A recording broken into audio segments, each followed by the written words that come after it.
Well, happy Memorial Day to everyone out there.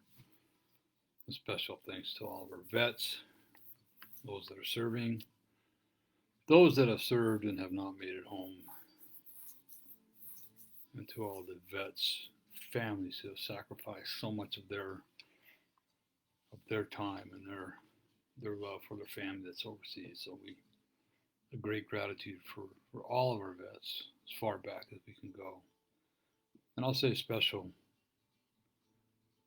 gratitude and thanks to the Vietnam vets who were treated very poorly when they came home, and so they were actually the criminals. So they never really got the homecoming that they should have received, as far as I'm concerned.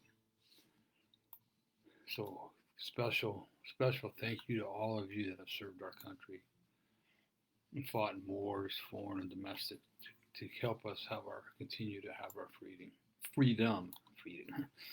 freedom. So I'm thankful for all of you for your sacrifices. Me and my family are very thankful. So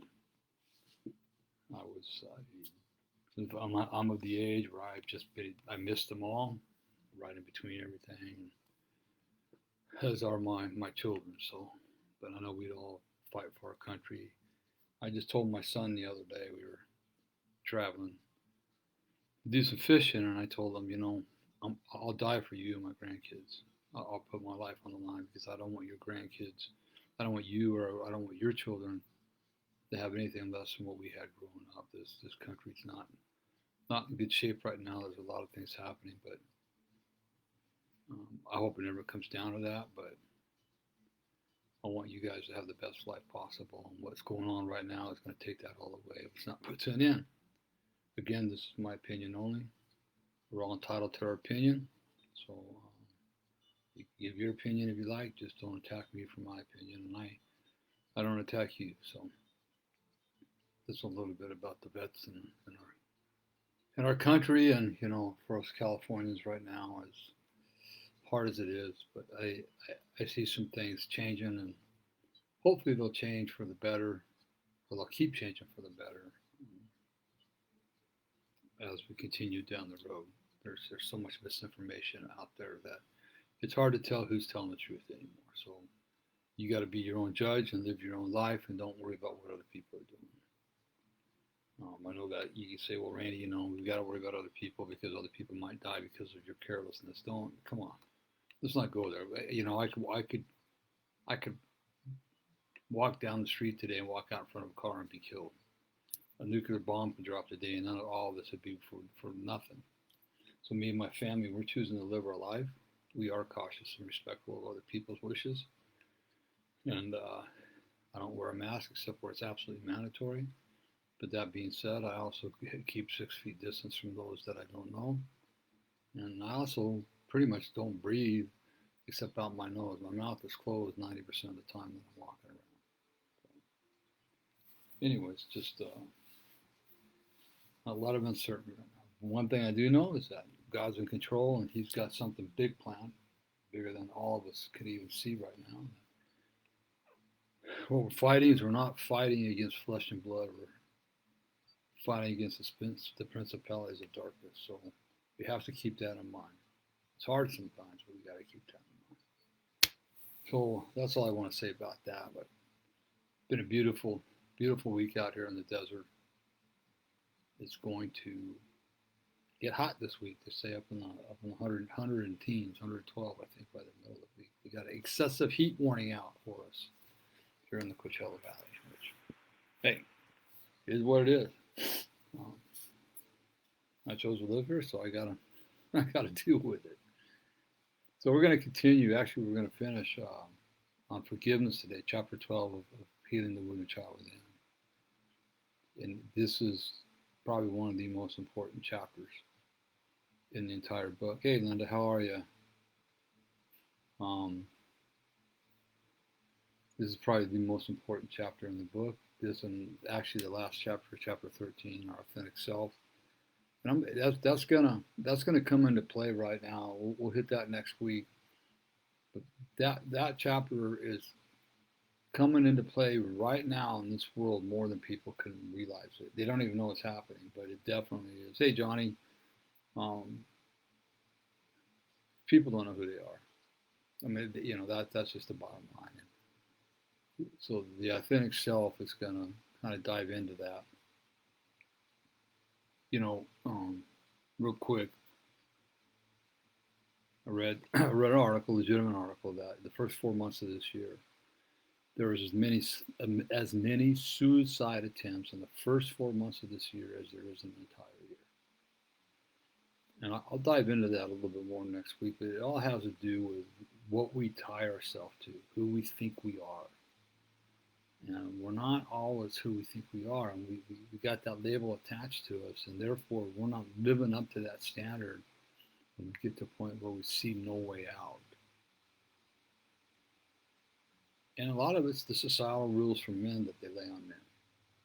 I'm just going to say it the way it is. But like I said, we'll talk more about that next week, or in the next coming weeks. We'll do chapter 13 in my book. So we're going to talk today. I'm sorry. As I start today, I want to start with that quote by Steve Maraboli. It says, "The truth is, unless you let go, unless you forgive yourself, unless you forgive the situation, unless you realize that the situation is over," that's powerful right there, "you cannot move forward." Unless you realize, everything else in there is good, but unless you realize the situation is over, you cannot move forward. What happens with victims is we stay stuck in the moment, stuck in the years of abuse. And it's so ingrained in us through the verbal abuse that happens with us that we literally feel that every day of our life, we are what we were told we were. And for myself, the bottom line is that I abused myself worse than my stepfather ever did abuse me. His abuse lasted a period of 5 or 6 years. And my abuse lasted for 30 plus years, probably 31 years, 32 years, something like that. Right? It's a self-abuse, a self-hatred. So, unless you forgive yourself, and it's interesting on that forgive yourself, because I was one that would preach that, just forgive yourself. It's done and over with. God has forgiven you as far as the east is from the west. There's no greater person that can give you forgiveness than God. And to not forgive yourself, right? Or to think that you can forgive yourself is saying you're better than God. Now look at that. So the question then becomes, because God's already forgiven us, so there's no reason for us to forgive ourselves. But then the question becomes, instead of why can't you forgive yourself, what are you holding on to so tightly that you can't let go? But that's the reality of it. It's not about forgiveness. You're holding on to stuff. God's already forgiven you. How much more can you be forgiven? So that quote has a lot in it. If you just you can almost take and break each little part of it down. Unless you let go and let God. Let it go. What are you holding on to? Unless you forgive the situation. I don't know so much you can forgive a situation as you can a person. Again, I think a situation is letting go. And unless you realize that the situation is over, which is part of letting go, you cannot move forward. And there's a lot of truth in that. A lot of truth in that statement. So we're going to start first with forgiveness versus reconciliation, and that's one of the big misnomers when it comes to forgiveness, is that often people think that, well, if I forgive that person, that means I got to let them back in my life. That means that I've got to, have a relationship with them again. That means that I forgave him, therefore what he did to me was right. There's so many misconceptions about forgiveness. And when I started on my journey, when I started writing my book, I really looked into the forgiveness. I talked to pastors. I did research about different pastors, what they said. And in this chapter, you'll see a bunch of stuff if you get the book. Hey, Frank, thanks for joining. If you buy my book, you'll see a whole bunch of what forgiveness is and what it isn't. Okay. We always have to remember that forgiveness is for us, and this could be controversial, but the reality is that forgiveness is for us. It's not for the perpetrator, because the perpetrators half the time don't even they forgot, or matter of fact, if you go up and say, hey, bro, I forgive you for what you did to me, when I was a kid. What are you talking about?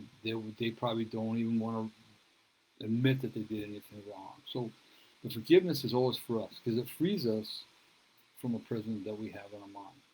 The prison of our mind is worse than any other kind of prison. Right? So it's just like we're not doing it, waiting for an apology from the perpetrator. We're not doing none of it. It's just for us. Believe me, it works phenomenally. I'm a believer in it. And I'm an example of how it can help. And I talk about that a lot, and it's because it needs to be talked about. Because people seem to like, it's like, well, I'm just using an example. Sometimes at church when I start being the Celebrate Recovery ministry leaders, or actually we're not now, Jared and Melissa are, but we're overseeing all that. But I could be on the platform talking, and no matter how many times I would say Celebrate Recovery has nothing to do with drugs or alcohol. It doesn't matter how many times I say it, they turn their ears off. They don't hear it. They hear the word recovery. I'm coming up north with you, Linda. Sorry, I just saw that you said it's raining. That'd be nice for a change. It's hot down here. Anyways, go back. No matter how many times I say it, I'm actually having to talk to people over and over and over again.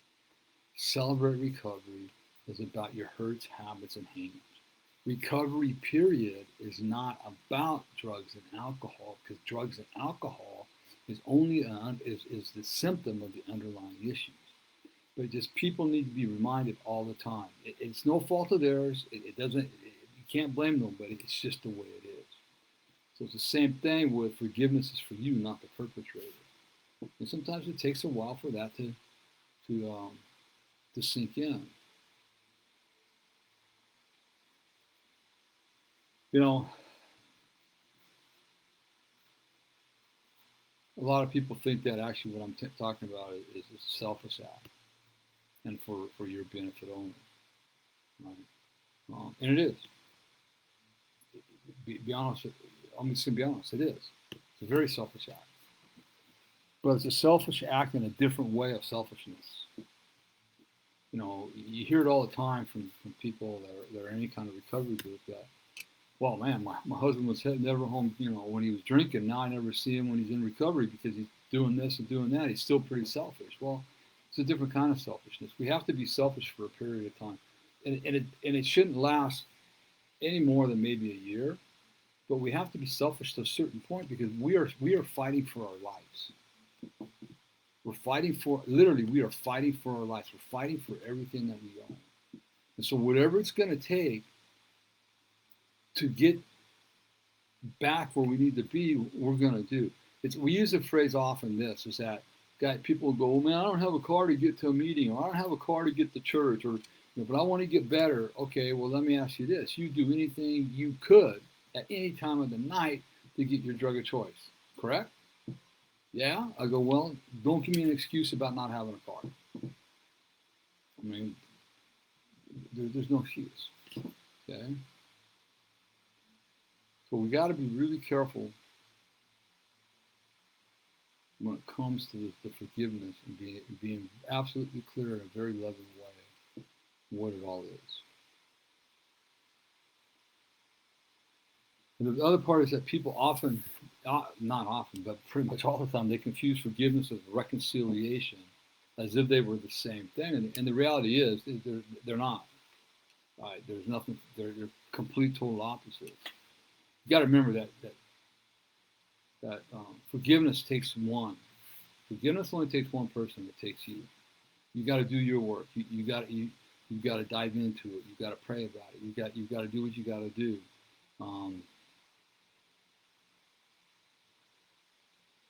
Yes, you're right. Very, very true. Very true.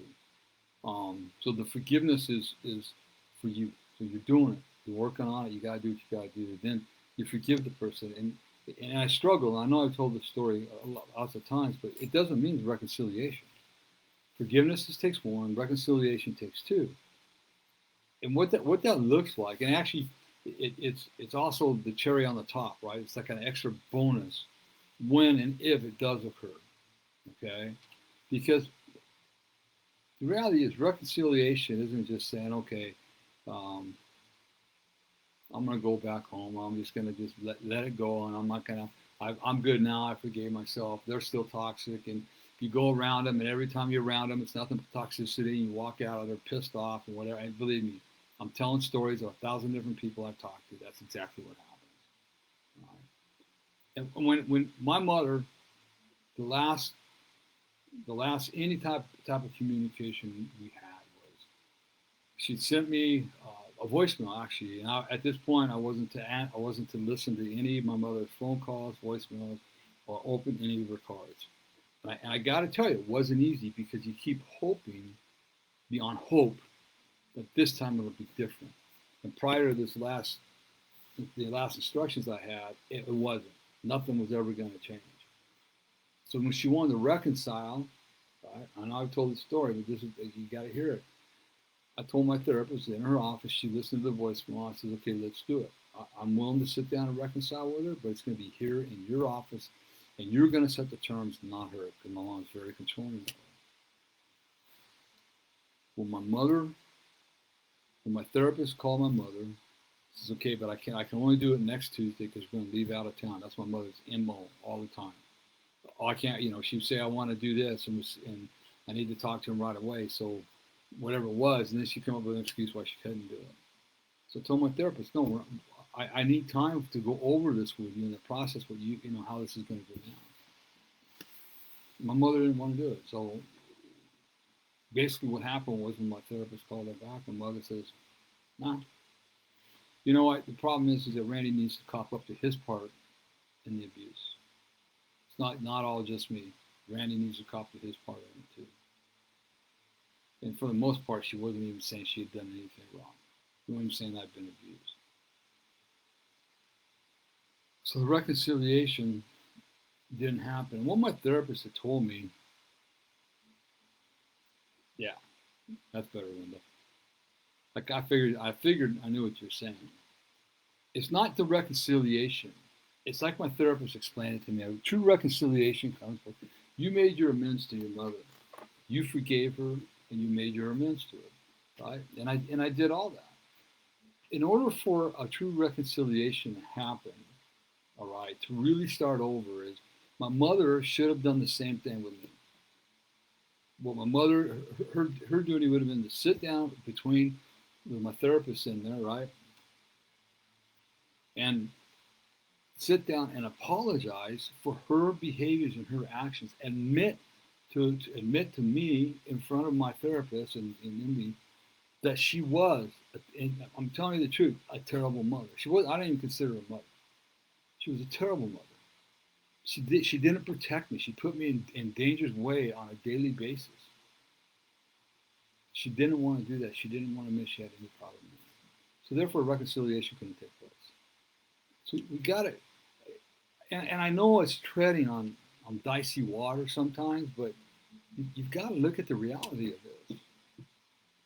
I've seen people that will go back into a family and they come back after a weekend and they're just like spinning out of control. And I go, dude, why do you keep doing this stuff to you? Well, it's my mother. And I go, yeah, but look at what she's doing to you. And eventually he relapsed because he just kept on going over there and getting spun out. And then eventually he ended up relapsing. So just remember, forgiveness takes one, reconciliation takes two. Reconciliation is wonderful when it happens, but forgiveness is too important to your peace of mind for it to be dependent on whether or not your perpetrators are able to admit how they were wrong. So my mother's part, and it's the only example I got that is personal to me, my mother was unable to even think about it. Fine. It didn't mean that I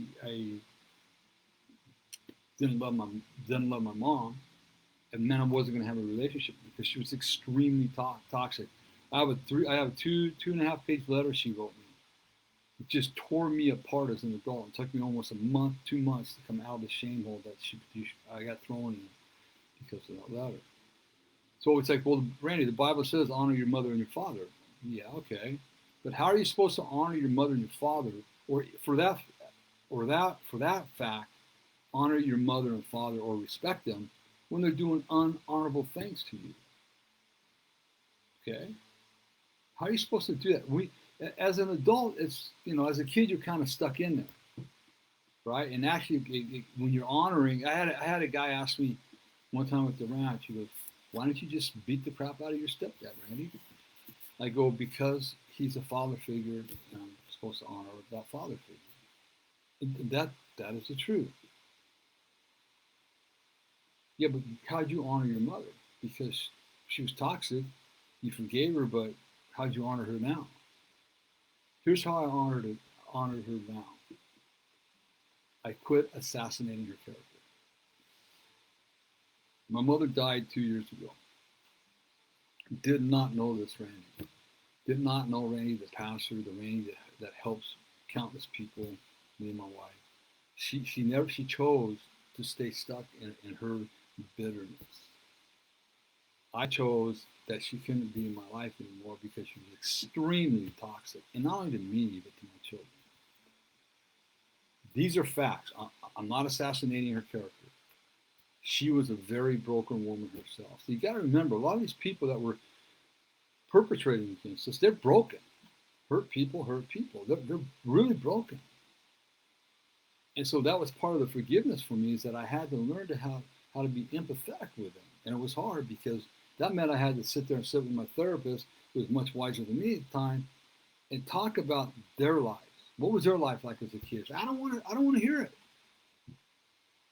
That's how I learned. That's how I got through everything. And I never heard of one perpetrator, not once, anywhere, going to their victims and asking for forgiveness. I've never heard it, nor have I seen it. Never. As a matter of fact, in most cases, they just flat blame their victims, or flat out deny that it even happened. Right? Here's the thing about my mother that I wrote, that to the day my mother died, she simultaneously denies that I was abused while stating that I was the cause of that very abuse. So she denied I was being abused, but said I was the cause of the abuse. You don't want to recommend you don't want to confront your perpetrators. And one of the reasons I recommend you don't do that is that it is unlikely they will be healthy enough to walk the recovery path with you, as the case was with my mother. You know,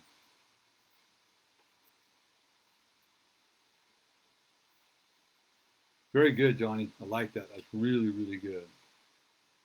On the other hand, it's unfair for your recovery to be held back by their issues. Their illness has already stolen enough of your happiness. It's time you take it back. And that's exactly what I had to do. They had stolen so much of my happiness for 30 some years. I was like, what? I gotta quit. I gotta let it go. And I gotta learn to be happy with myself.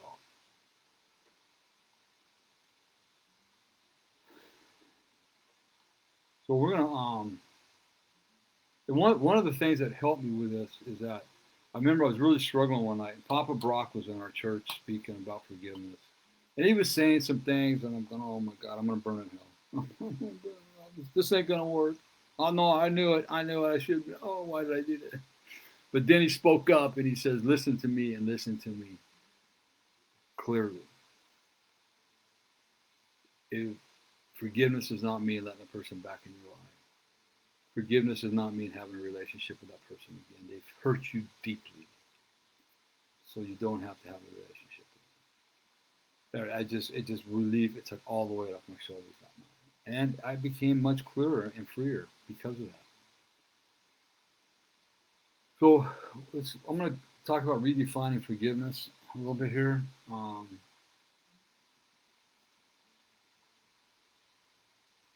Because often, like for me, it was the self-righteous fake variety that didn't work for me, right? Neither did, hey, what's happening, Travis? Good to see you today. Um, it's that fake variety, Yeah, I forgive him, right? I forgive him. Or then it'd be, why? No, I'm going to kill him if I ever see him. Well, I thought you just said you forgave him. Well, if I'm saying it to police people, it's fake.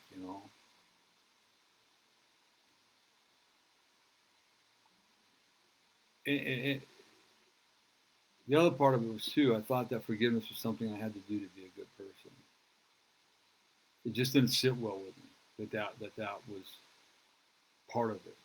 And on that right here, what's coming to me right now on that is this: is that I didn't go into it with wanting to be, when I got in recovery, that if I forgive him, then I'm going to be a good person. I didn't even go in with that thought.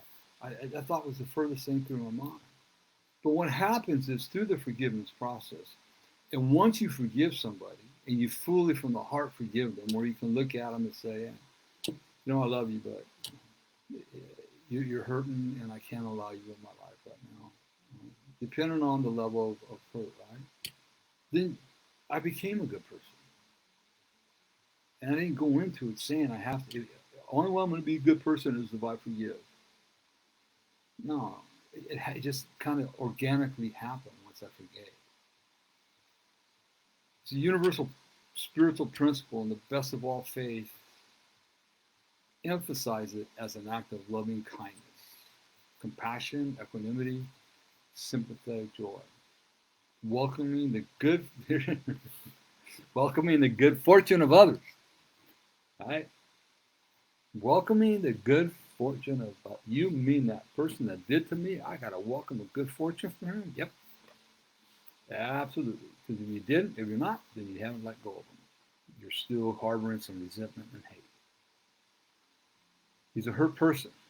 Not saying what he did to you is right or wrong or indifferent.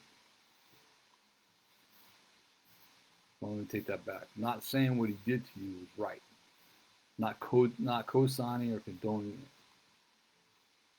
But you become, and I would use the word more empathetic than sympathetic. Right? But the good fortune for them. Wouldn't you want good fortune for somebody? You want somebody to stay hurt in that misery and that pain and that hate that they're living in, because that's all it is. And the reality is, we've all, like I said last week, we've all perpetrated somebody to some degree. What if somebody says, oh, I screw Randy, I don't care what happens to him, let him stay stuck in his misery, he deserves it. I mean, that's not very loving. That's not very Christ-like. That's not very loving. So we want to express the good fortune of others. On page 552 in the big book, I can't quote it all, but it says on there, it says free, and there's like 7 times. If you want, then pray for them. Pray for the people that harm you. Even if you don't mean it, pray for them, and pray for them for 30 days. And then pray for them that they get the things that you want. Talk about hard, but I can tell you that in my recovery my sponsor had me read that page quite often. And oftentimes I get down on the first day and say, God, I'm praying to you about this joker, but I don't mean a darn thing I'm saying about him. Right? That's exactly how I would pray. And then as it would go, then I would start saying, hey, God, I pray for this guy. I just pray, God, that he gets everything that he deserves. Right? I didn't say good or bad, but he gets everything that he deserves. And then I would start praying for, his happiness, his peace, and his joy, and everything that he deserves. Let God take care of him. And within probably in less than 2 weeks, I would completely forget about what happened. All right?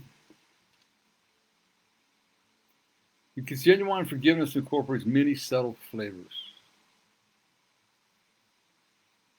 of a bigger concept.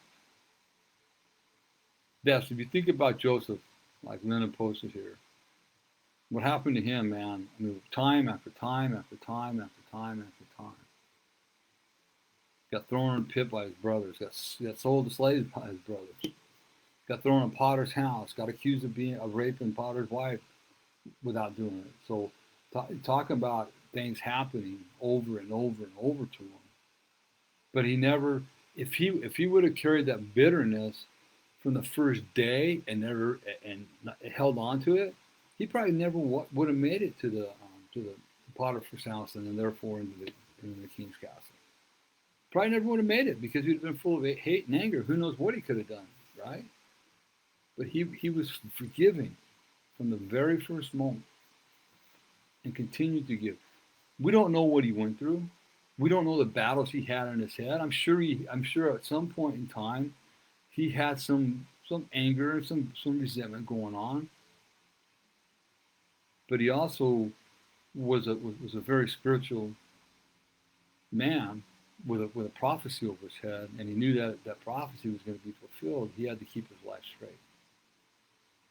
So my therapist told me, my therapist told me this, that you're going to get hurt, people are going to let you down, people are going to lie to you, and people are going to reject you and break your trust. That's life.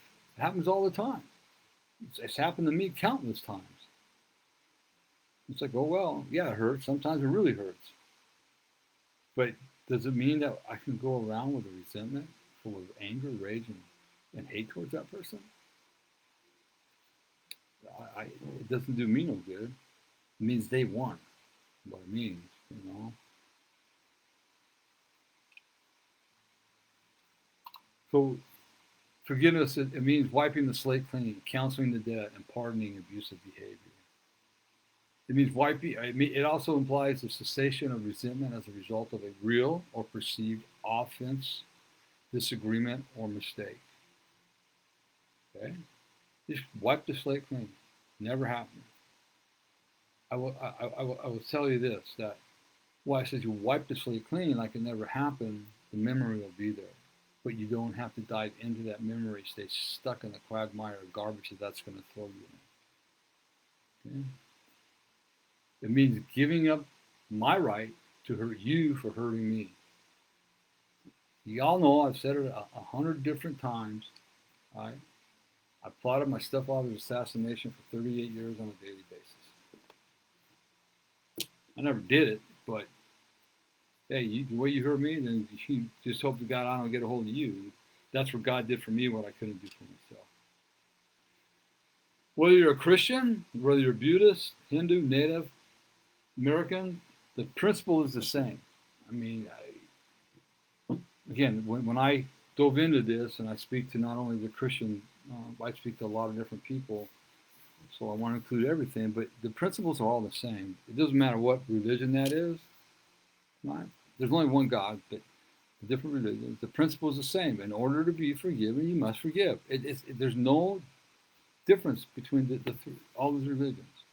The Bible tells us again and again, in order to be forgiven, you must forgive. The Lord's Prayer, I'll say it again, forgive us our trespasses, as we forgive those who trespass against us. You really need to think about that part of the prayer and what it's saying. You're asking God to forgive us our trespasses with the statement, as we forgive those who trespass against us. Pretty self-explanatory. So you can be setting yourself up for victory, or you can be setting yourself up for a failure. One of the two when it comes to forgiveness. It's pretty simple. What does forgiveness mean? Forgiveness means that we accept our pain. It hurts. There's nothing you can do about what happened to us. I can't do nothing. It's done. It's over with, and I got to quit battling. So what that means is that there's days when I'm hurting, and I can go to Kathy and we talk about it, right? And she'll go, "What's wrong? You know, why are you angry or whatever?" And I said, "Because I feel this was what happened to me, and I'm upset about it." But I'm not upset and I'm not angry at my perpetrator. I'm upset because this happened to me, period. Right?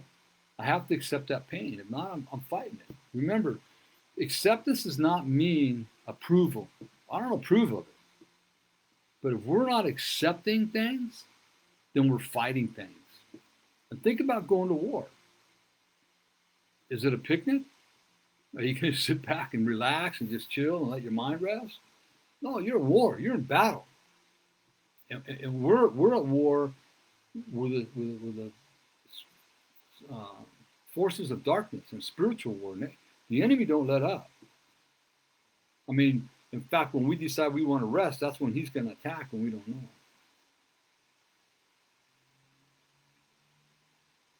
We have to accept responsibility for how our pain has impacted others. Ooh, that's a hard one. I have to accept the responsibility for how my pain impacted my family. My pain. Hurt people. And I know my pain, and the only reason that pain was cast down on my family is because of my pain. I get to a boiling point, and then I would go, boom. They didn't deserve it. Nothing, they loved, Kathy married this wonderful, loving husband that she just, all of a sudden, one day woke up and goes, who's this guy married to all of a sudden? How come he's so mean? How come he's taking stuff out on us? I didn't want to. I didn't mean to.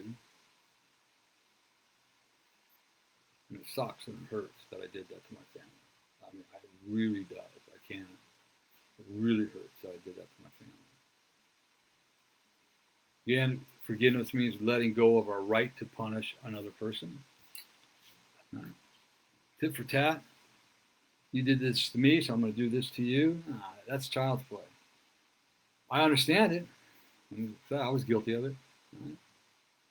I mean, even when I was in business, there's things that went down in business where, man, if I see that guy, I'm going, right?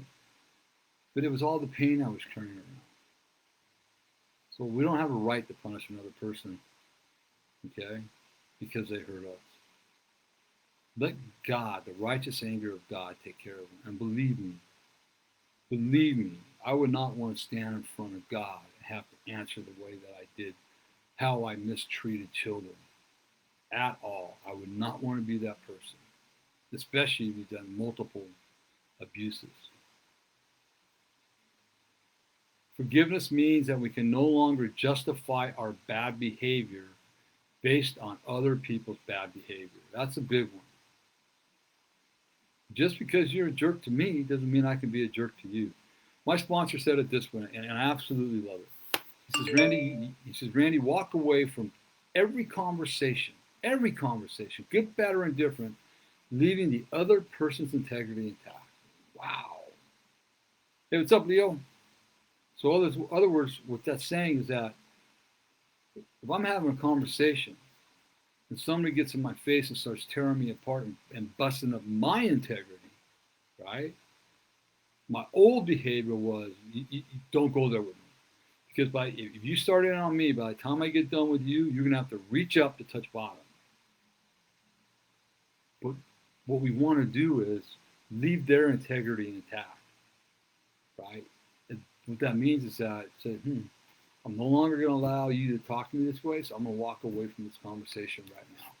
And when you can calm down and want to talk in an adult way, a more civil manner, then let me know and we'll come back and we'll talk, and I walk away. Okay? So just because somebody's treating us like crap does not give us the right to treat them like crap. Love them like Jesus would. Turn the other cheek. And I know for men it's tough. We got to puff up and prove our point, It means we cancel all debt that is owed. All debt that is owed. So nobody owes us nothing. I used to think, I be transparent and honest. And my mother ended up, she married the next Downey police officer. Was her third husband, and he was well off. He invested in a lot of property. He was a real estate guy. And so I just always think in the back of my mind, well, I'm sure hoping that when she passes, that there's some money for me to take care of all these therapy bills I had to pay for, and I mean, literally, it's like they owe it to me. They owe me the money. They owe me something for what I went through, right? When my mother passed away, I met Kathy over here at Pocahontas and for lunch, and she had an envelope in her hand. And she was asking me some questions about my ride, and she's kind of crying. I go, "What's wrong, babe?" She goes, "I got an envelope here from an attorney." I go, "Oh man, now what?" She goes, "No, it's not what you think. It's from your mom's attorney." And actually, what I will say about this too, it hurt badly. It was proof positive that I was nothing to my mother. She actually took me completely out of her will, not once but 2 or 3 times. She take me out, put me in, take me out, put me, take me out. But left my brother in it, and then one of her steps in it. And I knew it was a selfish thing. Hey, maybe I'll get some money to at least cover all the therapy we had to go through. And I figured I wouldn't, but I was half believing I would. Just being honest, right? And I told Kathy at first, I go, "What do you expect?" I didn't, I really didn't expect it as much as I was hoping maybe I would. But then it set in, and man, it really hurt me. I understand why Kathy was crying. And so it's just because somebody hurts us doesn't mean they owe us a dime. I'm an adult. I made a choice back in 2005 to start getting help for Randy. I wanted help for Randy to save my marriage and my family. I didn't care about money. I didn't care about nothing else. Money can't buy what I have today. It's so important that you get the help for yourself without any unethical or secret motive behind it. And what will come out of it is gifts that you'll never be able to purchase with a dollar bill. Never. So they say, "Okay, Randy, I'm thinking here. I'm convinced. I'm tired of holding on to all this resentment and allowing my perpetrator to live rent-free in my head. How do I start this forgiveness process?" Real simple. Okay, first of all, number one, commit to letting go. Baby step. And forgiveness is a process, right? You commit to letting go. Number two, think about the pros and cons. Right? Think about the pros and cons. I want to go back up to something real quick. Sorry, there's something based on, can't justify your bad behavior based on people's bad behavior. Here's what I tell people today. Before you sit down and before you come to a recovery meeting, or just before you sat down and you and I had a conversation, you only knew one way to deal with life. You had one choice. That's all that you knew, was that one choice, whatever it was, right? Not a healthy one, but whatever it was. But today, and even from this day forward, today, whoever's listening, now you have two choices. You can't blame what happened in the past on your behaviors today, because I've given you another out. You can go to my website. You can contact me. You can call me. You have another way out today. You don't have to live that way any longer after today. You don't have to live that way any longer today. So you can no longer blame it. I only had one choice. No, you don't. You got two. Okay? Johnny, you're right, and I often talk about that. That you think about what Jesus endured on the cross for all of us. Okay? For all of us. He endured a lot. I have endured a lot of pain. There's days I still endure a lot of pain. What I go to is, well, if Jesus did it, why shouldn't I? Am I better than Jesus? No. Okay. All right, so let's go back to the steps. Think about the pros and cons. Get a piece of paper out. and write pros and cons on each side. And once you write the pros and cons, sit down and talk with somebody that has gone through the process and let them talk with you about the pros and cons. Because I know some of my pros are cons and some of my cons are pros. Okay? And then what I was just talking about, realize, this is important, people, realize you have a choice. You have a choice. Whatever choice you make, you got to live with, right? Come to a place of empathy. You want to learn how to be empathetic with your perpetrator. It's not easy, but when it happens, you'll instantly feel the gratification and difference. Understand your responsibility and the forgiveness part. Understand your responsibility and all the people that you hurt because you were hurt. When it comes to being abused, sexually, physically, emotionally, spiritually, especially if you're a young child, the responsibility solely lays on the perpetrator, but there's other responsibilities we have. I mean, I go into a whole other thing on that. Focus on the present. I mean, really focus on the present. Do those gratitude lists. I know Kathy's posted on the Celebrate Recovery page, and we've got a lot of the church doing is that gratitude list every single day now. I think Albert did about 50 of them the first time he did it. So, it's focus on the present, because the reality is, maybe you're stuck in a bad place right now. Well, maybe you are. That's okay. It's just temporary. Do you have food you have a roof over your head? Do you have food on the table? Are you breathing fresh air? Do you have a bed to sleep in? Do you have fresh water? Right? There's a lot of things we can be grateful for. So focus on the present. Don't stay stuck in the past. It's done and over with. It's going to ruin what's in front of you today. Allow peace. Number 7, allow peace to enter into your life. Let peace. You deserve peace. You deserve to be calm. You deserve to be happy, regardless of what anybody else has told you. You deserve to be peaceful, serene, and happy. Let it come into your life. And for a while, it might be a fleeting moment. It was for me. But boy, did it feel good when I had it. And then feel compassion. Feel compassion for other people. Feel compassion for the perpetrator. Okay? I got that from How to Let Go and Let God by Zen Habits. I got this little saying that I like. Pretty good. I want you to think about it. If I'm sitting in a field and a tree fell on me, do I blame the tree? If I'm sitting in a field and a tree fell on me, do I blame the tree? I can't control the tree falling, but I can control what I do when I see the tree falling. And that's from Buddha. I can't control the tree falling, but I can control what I do when I see the tree falling. You have a choice. Am I going to sit there and let it hit me? Or am I going to get up and run or move, whatever I got to do to be safe? All right? Think about that. All right, so next week we're going to dive into chapter 13, the authentic self.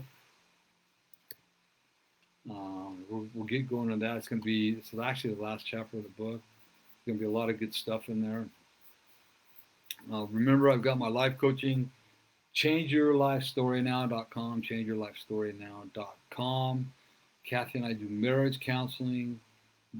I am SYMBIS certified. It's a SYMBIS assessment. It's actually a really good tool. It's not a personality or psychological assessment. It's more a life assessment and how you see things, everyday things, and it's like 99.9% accurate. Everybody's taken in. They've just been wow. So SYMBIS stands for Saving Your Marriage Before It Starts. So we do it for pre-marriage counseling. And we've also done it to a lot of the married people because they've gotten a lot out of it too. It's changed the way that they see their partner and how they deal with different things. We do addictions, of course, abuse, inner healing, and spiritual healing. All that we do. I do most of it. Kathy jumps in.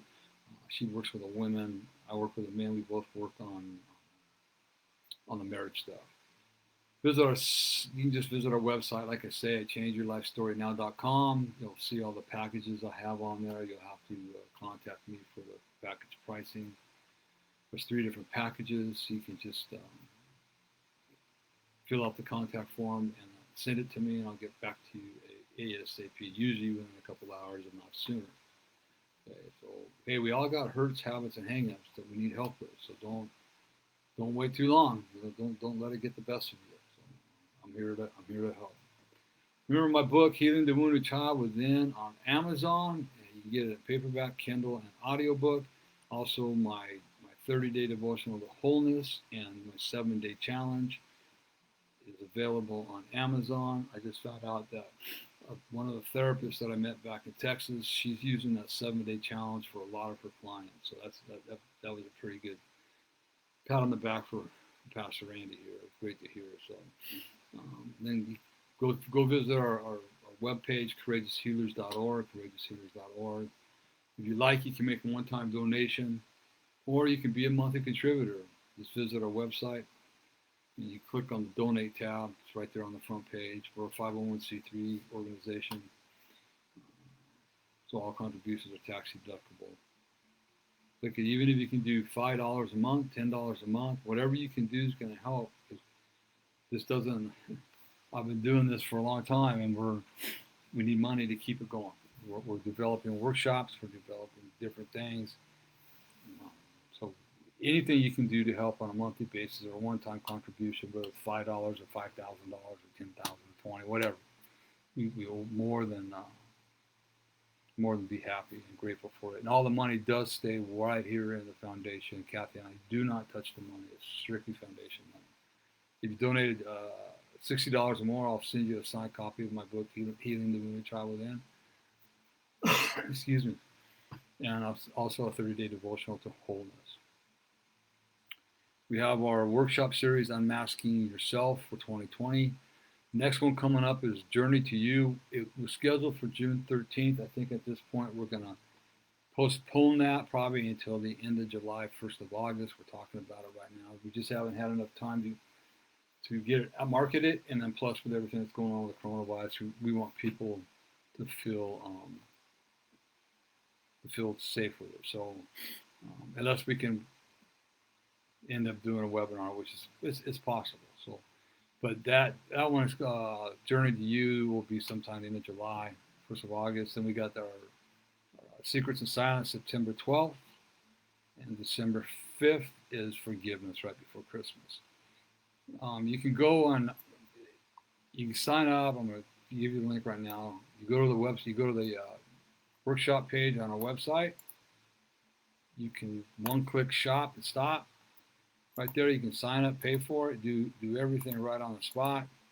If by chance, like I say, we are going to postpone this one in July, this one in June, it'll probably be towards the end of July, 1st of August. So I'll go in there and I'll correct all the entry fees and the early signups and stuff. So appreciate if any of you want to join that. They're going to be really, really good workshops. Really going to open up your eyes to why you are the way you are and how you became the way you came. So. And I think that's it for today. So everybody have a great Memorial Day. Again, thanks to all the veterans out there that have served our country, and the families that sacrificed their children to go over, their sons and daughters to go to war while they're at home missing Christmas and Easter and all that. I appreciate it. I appreciate my freedom because of your fighting and the loss of life that we had to endure to keep it. So I just pray to God that everybody realizes that and that we are able to keep our country open and free. Keep our country free. Too many people have died for our freedom to let it go this way. So everybody have a great day. Have a great week. I will see you next Monday, same time, same channel. Thank you all for joining me. I really appreciate it. Appreciate your comments too. That It really means a lot to me. So remember, if nobody tells you they love you today, but Randy does, but more importantly, God does. Be blessed. Have a great week, and we'll see you next week. Bye-bye.